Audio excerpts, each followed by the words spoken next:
Halo guys, berjumpa lagi dengan gue Koto. Sekarang gue pengen ngajakin kalian lagi buat bahas suatu topik yang mungkin sebagian dari kalian juga lagi mencari-cari banget topik ini. Karena memang di bulan September ini adalah hari atau waktu yang ditunggu oleh kalian yang lagi mengejar beasiswa S2 ataupun S3 ya. Di video ini gue akan ngajakin kalian untuk bahas tentang pengalaman gue menaklukkan tes LPDP beberapa tahun yang lalu gitu, sehingga gue bisa dapetin skor yang tertinggi waktu itu di tempat gue melaksanakan tes. Waktu itu gue ngelaksanain tesnya di Sumatera Barat. Buat kalian yang belum subscribe, jangan lupa klik tombol subscribe, kemudian klik tombol lonceng agar setiap ada video-video baru kalian langsung dapat pemberitahuan, jadi nggak akan ketinggalan.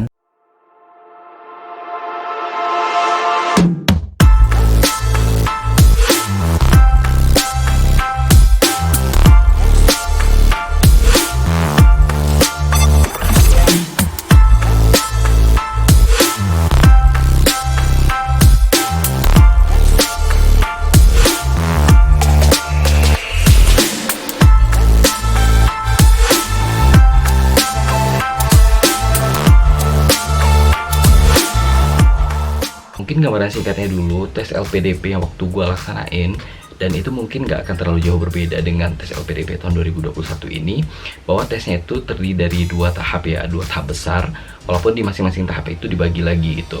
Jadi tahap yang pertama itu adalah seleksi berbasis komputer SBK. Nah, di dalam tes SBK atau seleksi berbasis komputer itu terdiri dari 3 jenis tes.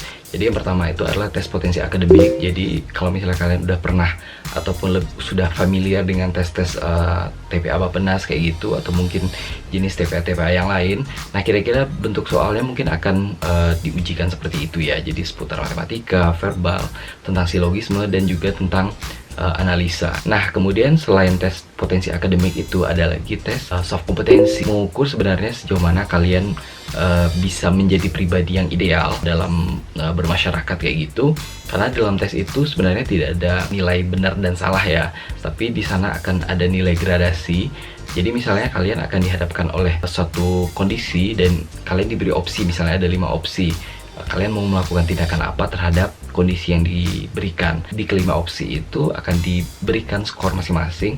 Jadi ada skor yang tertinggi, skornya 5, skor yang di bawahnya 4, 3, 2, 1 kayak gitu. Jadi semakin tinggi skor kalian, berarti jawaban kalian itu mendekati jawaban yang ideal. Nah, selain tes yang 2 itu tadi, ada lagi yang namanya on the spot essay writing. Jadi kalian pada saat tes essay itu kalian akan diberikan sebuah topik. Umumnya itu topik-topik yang sedang hangat atau memang lagi in di Indonesia. Nanti kalian akan diberikan satu paragraf gitu, satu paragraf bacaan terkait topik tersebut. Nanti kalian akan diminta membuat essay.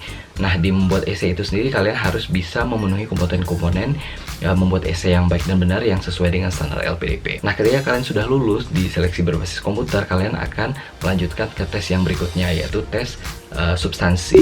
Nah, di tes substansi itu dimulai dari yang pertama, kalian akan mengikuti seleksi berkas ya. Jadi yang awalnya pada saat kalian daftar itu menggunakan bentuknya soft file semua, kalian upload di websitenya LPDP.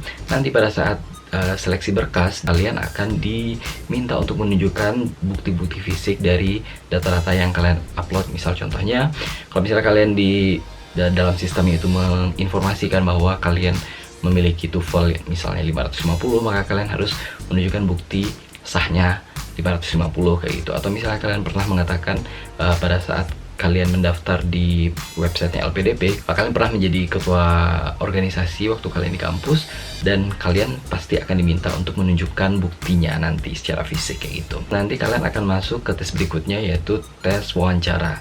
Nah, wawancara ini sendiri kalian akan dihadapkan dengan 3 pewawancara dari LPDP, kemudian dari akademisi, dari perguruan tinggi, dan juga dari psikolog. Jadi kalian nanti akan ditanya berbagai hal, dan itu kalian harus bisa jawab untuk bisa meyakinkan bahwa kalian adalah kandidat yang tepat untuk menerima beasiswa LPDP. Nah, kemudian di tes selanjutnya, di ujung seleksi substansi ini akan diwawancarai oleh pihak yang bekerja di bagian pembinaan Pancasila kayak gitu. Jadi kalian nanti akan ditanya-tanya seputar nasionalisme, bela negara, anti radikalisme kayak gitu-gitu, dan itu juga harus kalian persiapkan. Nah, dari seluruh rangkaian seleksi itu, beberapa hal yang gue lakuin untuk gue bisa dapetin skor yang maksimal di masing-masing tes tersebut. Nah, buat kalian tertarik, tonton video ini sampai habis. Jadi yang pertama adalah gue sering latihan soal. Ya, ini sebenarnya sifatnya standar ya, sering latihan soal. Tapi kalian harus percaya bahwa latihan soal di LPDP itu akan membantu banget kalian untuk bisa membuat kalian menjadi familiar dengan bentuk-bentuk soal apa-apa aja yang akan keluar nanti.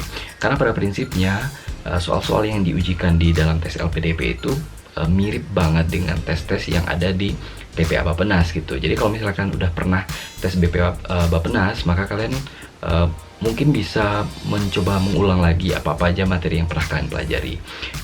Gue sendiri waktu itu belajar dari buku TPA Bappenas. Waktu itu gue cuma beli 1 buah buku.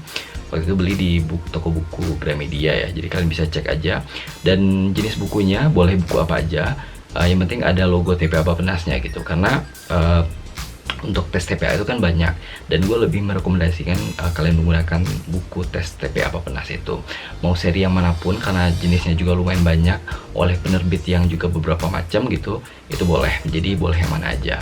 Nah kemudian beralih ke masalah berapa jenis soal yang akan dilatih, itu sebenarnya balik lagi ke berapa banyak waktu yang bisa kalian gunakan dalam sehari untuk pelatihan. Nah gue sendiri karena gue kebetulan juga bekerja sebagai PNS, dan itu pun pekerjaan gue berangkat pagi dan pulangnya juga udah sore, otomatis waktu yang bisa gue gunain untuk latihan soal itu hanya malam hari gitu ya, paling juga habis makan malam dan paling sampai jam 10 gitu, sekitar 2-3 jam. Dan di situ setiap harinya gue menargetkan bisa melaksanakan latihan soal sekitar 30-40 soal per hari. Tapi persiapan gue pun hitungannya nggak berbulan-bulan ya, waktu itu paling juga cuma 3 mingguan, karena sebelum periode 3 minggu itu gue lagi ada tugas-tugas yang lain yang gue harus keluar kota, sehingga nggak mungkin banget untuk bisa belajar latihan-latihan soal dengan lebih cukup intens walaupun waktunya nggak terlalu lama, sehingga gue cuma bisa menggunakan waktu selama 3 minggu sebelum ujian gitu. Dan akhirnya gue rasain ketika kalian bisa latihan setiap hari meskipun hanya 3 minggu itu membantu banget, karena ketika udah melatih beberapa jenis soal itu akan membuat kalian menjadi gampang untuk melogikakan jenis-jenis soal yang lain gitu. Misal contohnya kayak deret gitu. Kalau misalnya kalian udah sering latihan deret, ketika kalian dihadapkan dengan jenis soal deret yang lain itu yang beda banget dari apa yang pernah kalian latih, itu akan dengan sendirinya akan lebih mudah buat dikerjain kayak gitu. Tipsnya kalau misalnya kalian mengerjakan tes TPA untuk LPDP ini, yang gue lihat pada saat ujian itu nggak ada tes gambar ya.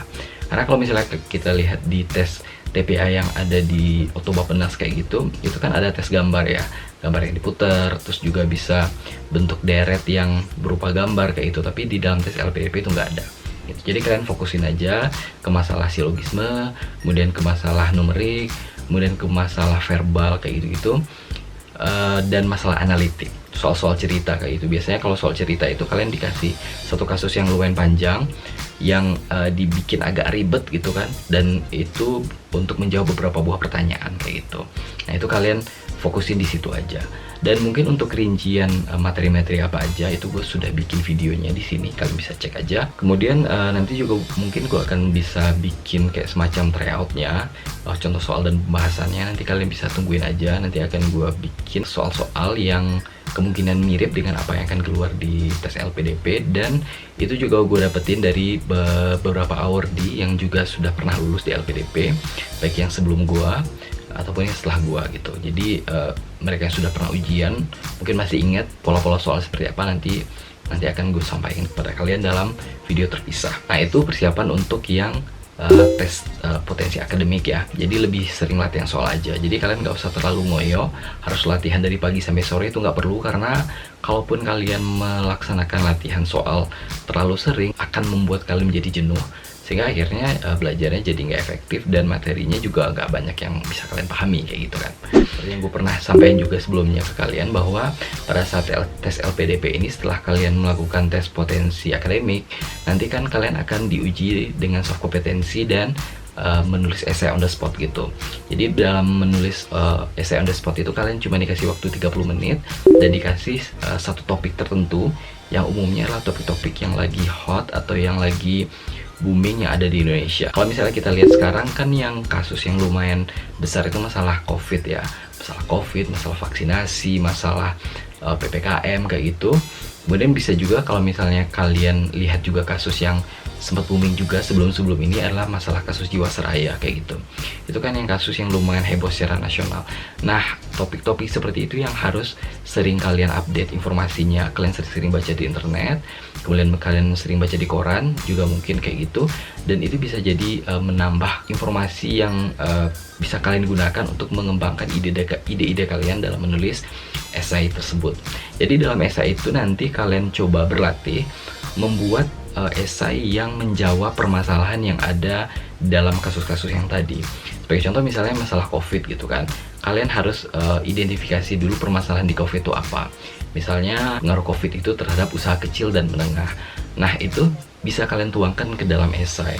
Nah format esai itu sendiri kalian juga harus perhatikan. Secara umum formatnya itu adalah yang pertama masalah pendahuluan. Pendahuluan itu berisi tentang latar belakang, kalian kayak ngasih cerita sekilas lah tentang kasus tersebut gitu. Misalnya kalian cerita dulu tentang COVID ini awalnya seperti apa, kemudian dia pengaruhnya seperti apa, kemudian apa sih sekarang yang kalian rasain setelah COVID itu terjadi gitu di awal tahun 2020. Nah setelah kalian membuat sebuah pendahuluan, habis itu kalian membuat rumusan masalahnya. Masalahnya apa sih yang dialami selama ini dalam kaitannya dengan topik itu tadi. Nah kalau misalnya kita ngomong tadi adalah topiknya tentang pengaruh ke usaha kecil dan menengah, ya kalian coba bikin permasalahannya apa, lalu kalian coba sampaikan ide-ide pemecahan masalah beserta alasannya. Dari setelah kalian menuangkan ide-ide tersebut, kalian harus tutup dengan kesimpulan, dilanjutkan dengan rekomendasi apa yang kalian ingin berikan untuk memperbaiki masalah-masalah tersebut. Ya saya nggak usah panjang-panjang, itu sekitar 300-500 kata lah, itu udah cukup. Karena pada saat kalian melakukan essay on the spot itu waktunya juga yang dikasih cuma setengah jam. Jadi kalian coba maksimalin waktunya, bikin timer di HP, dan kalian bikin essay seakan-akan kalian sedang melaksanakan essay on the spot. Itu tips yang kedua. Kemudian tips yang ketiga, ini terkait dengan tes soft kompetensi ya. Tes soft kompetensi itu kesannya tes yang sepele ya. Kenapa gue bilang tes yang sepele? Karena memang di situ tidak membutuhkan belajar ataupun persiapan yang lumayan gimana-gimana banget. Kemudian juga itu sifatnya menanya kepada diri kalian bagaimana sih pendapat kalian tentang suatu hal gitu. Karena soft kompetensi itu sebenarnya kan gini, kalian dikasih suatu kasus itu kebanyakan terkait dengan kehidupan kalian sehari-hari, baik di pekerjaan, di masyarakat, ataupun di keluarga. Kemudian kalian diminta pendapatnya, kalian akan melakukan apa terhadap kasus yang dikasih itu tadi. Jadi misalnya gini, kalian misalnya diajak oleh teman kantor kalian untuk pulang jam 4, padahal jam kantor itu selesai jam 5, misalnya kayak itu. Nah apa sih sebenarnya tindakan yang harus kalian lakuin? Nanti akan dikasih 5 buah opsi yang semua opsinya itu mirip banget. Cuman di antara 5 opsi itu ada satu opsi yang benar-benar menunjukkan bahwa kalian itu adalah orang yang paling ideal, paling wise, dan paling bisa menjadi sosok pribadi yang bijaksana dalam menghadapi hal-hal tersebut, sehingga kalian bisa memberikan tindakan yang paling benar, yang tidak merugikan kalian, tidak merugikan orang lain, tapi tetap bisa mematuhi peraturan dan aturan-aturan yang berlaku. Kalian coba sering-sering berlatih aja di kehidupan nyata kalian gitu. Misalnya gini, kalian misalnya di rumah, kalian coba dihadapkan oleh satu pertanyaan apa gitu, misalnya dengan konflik dengan adik kalian misal atau orang tua, maka kalian coba untuk melogikakan kira-kira tindakan apa yang bisa kalian lakukan untuk menjawab konflik tersebut.